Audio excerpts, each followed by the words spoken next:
I love how vulnerable and honest she is in sharing her story. She talks about how she initially felt immune to burnout because she loved her work and was always busy and engaged, but then she pushed herself to the point of illness and injury.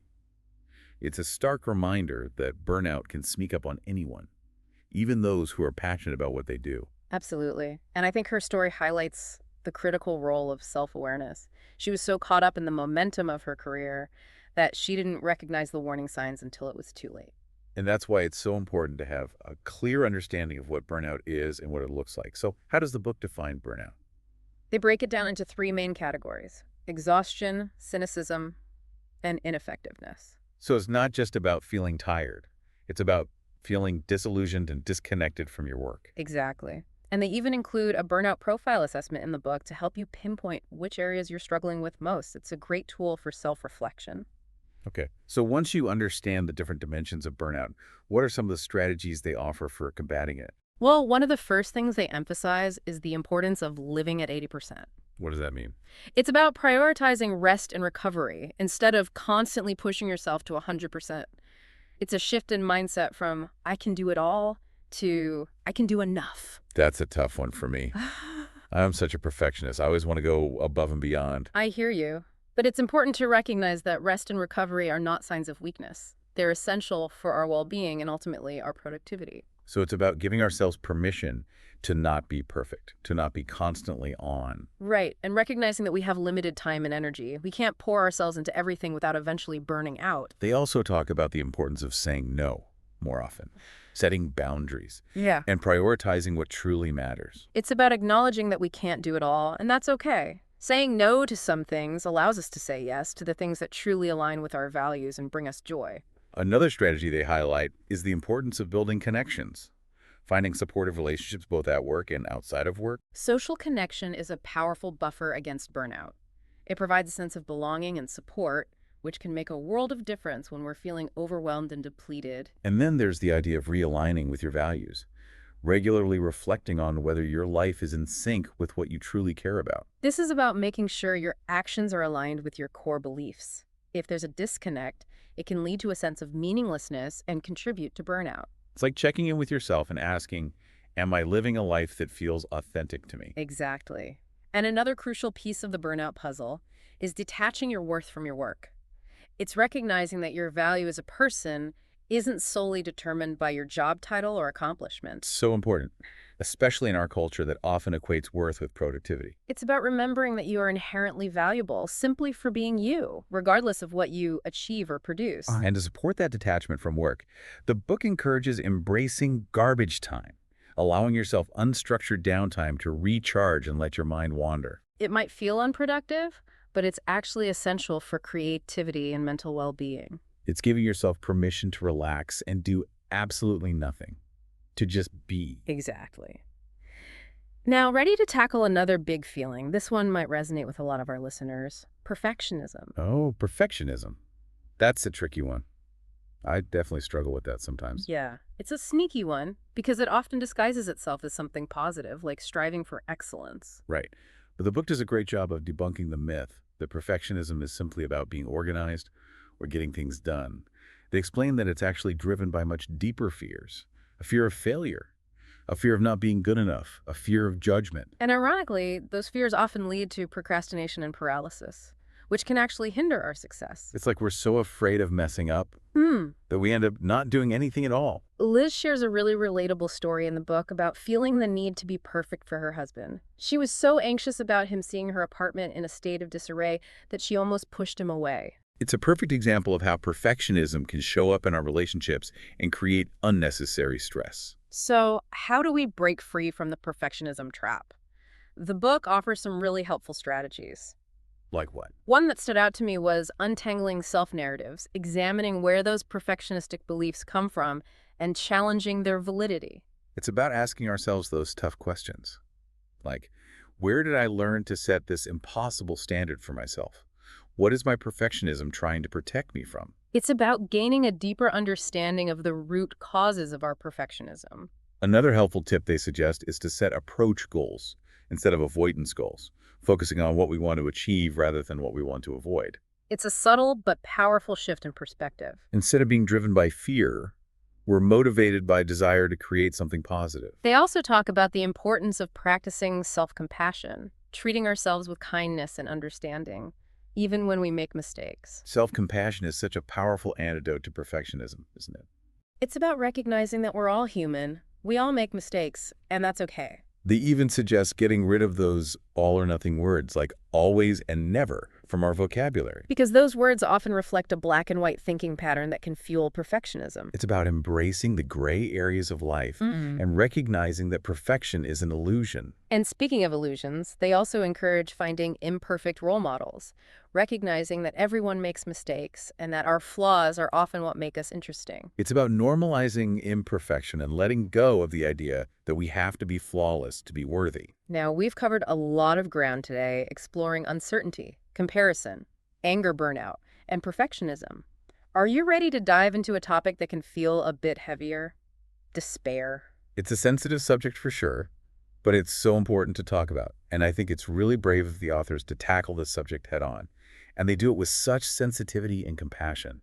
They even start the chapter with a trigger warning and provide resources for those who might be struggling with suicidal thoughts. It's a responsible approach to a very delicate topic.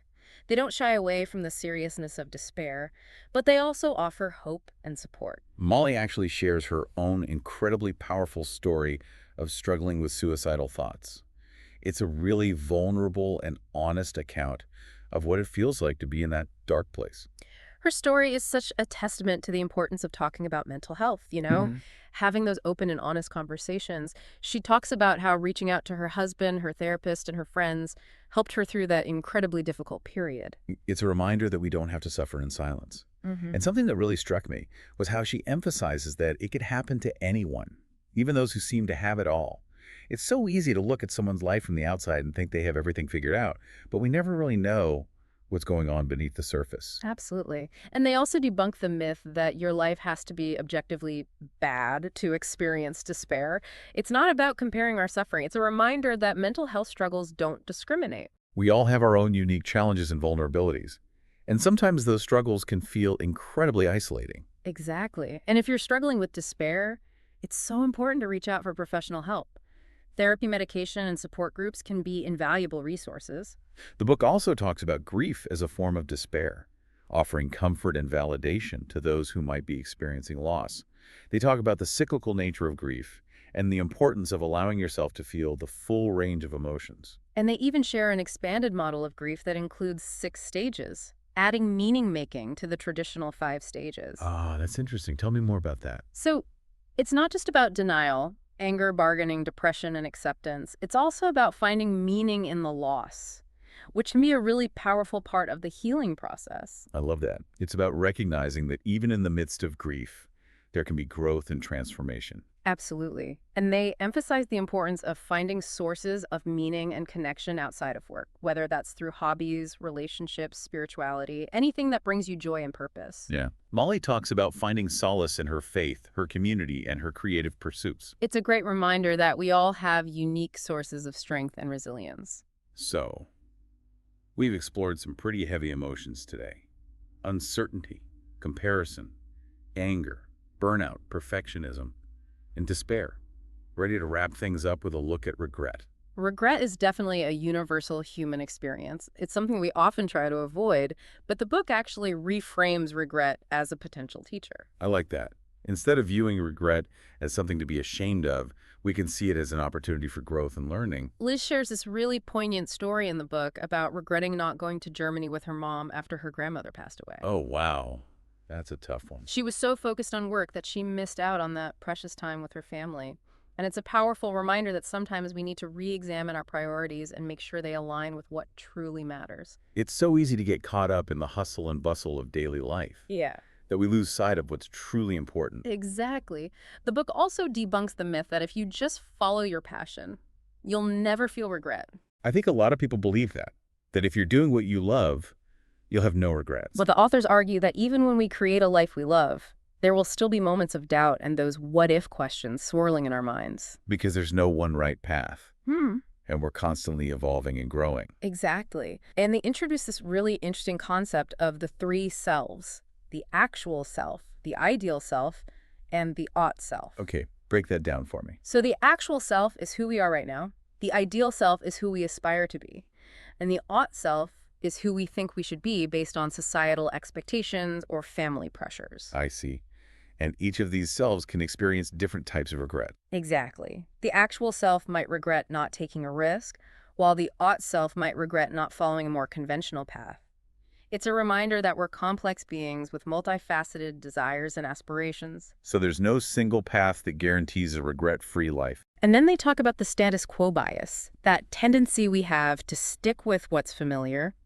Even if it's not making us happy, this fear of change can lead us to make decisions that we later regret. It's like we'd rather stay in our comfort zone, even if it's uncomfortable. Because at least it's familiar. Right. It's that better the devil you know mentality. Yeah. But sometimes embracing the unknown can lead to greater fulfillment. So how do we deal with regret in a healthy way? How do we learn from those past experiences without letting them hold us back? Well, the book provides a really helpful framework for identifying and working through different types of regret. Okay, I'm all ears. They break it down into 5 categories. Hindsight regrets, ignoring your instincts regrets, self-sabotage regrets, rushing in regrets, and dragging out regrets. That's helpful.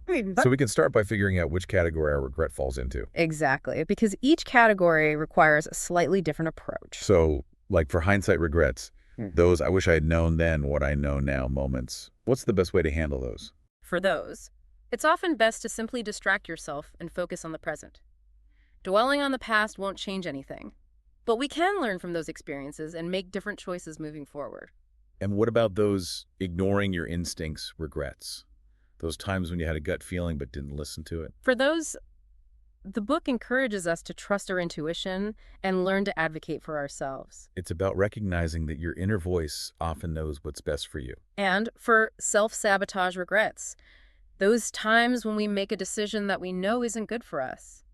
The book suggests that these types of regret often stem from deeper issues, like low self-esteem or a fear of vulnerability. So sometimes professional help can be really valuable in addressing those underlying causes. Absolutely. And then there are the rushing in regrets, those impulsive decisions we make without fully thinking things through. We've all been there, done that. The book encourages us to set boundaries and take some time to weigh our options before making big choices. It's about slowing down and being more mindful. Right, exactly. And finally, there are the dragging out regrets, those situations that we know need to change, but we keep putting off making a decision. Because we're afraid of the unknown. Exactly. But the book encourages us to face our fears and take action, even if it's uncomfortable. Sometimes the pain of inaction is greater than the pain of change. So as we wrap up this deep dive into big feelings, what are some key takeaways for our listeners? I think the most important message is that it's okay to struggle with these emotions. They're a natural part of the human experience. And we don't have to go through it alone. There are resources available to help us navigate those challenges. The key is to approach these big feelings with curiosity, compassion, and a willingness to learn and grow. And remember, you're not alone. We all experience these emotions, and there are tools and strategies that can help us manage them effectively. This book is a fantastic resource for anyone who wants to develop a healthier relationship with their emotions. It's filled with practical advice, relatable stories, and a whole lot of heart. I'd also encourage listeners to reflect on their own experiences with these big feelings. What strategies have you found helpful for managing uncertainty, comparison, or anger? And what are some of your biggest regrets? What have you learned from those experiences? It's through those reflections that we can continue to grow and evolve. Absolutely. So if you're ready to dive deeper into the world of big feelings, I highly recommend checking out this book. It's been a pleasure exploring this book with you today, and I hope our listeners found this deep dive helpful and insightful. Me too. Thanks for joining us. Until next time, keep exploring those big feelings with courage and curiosity.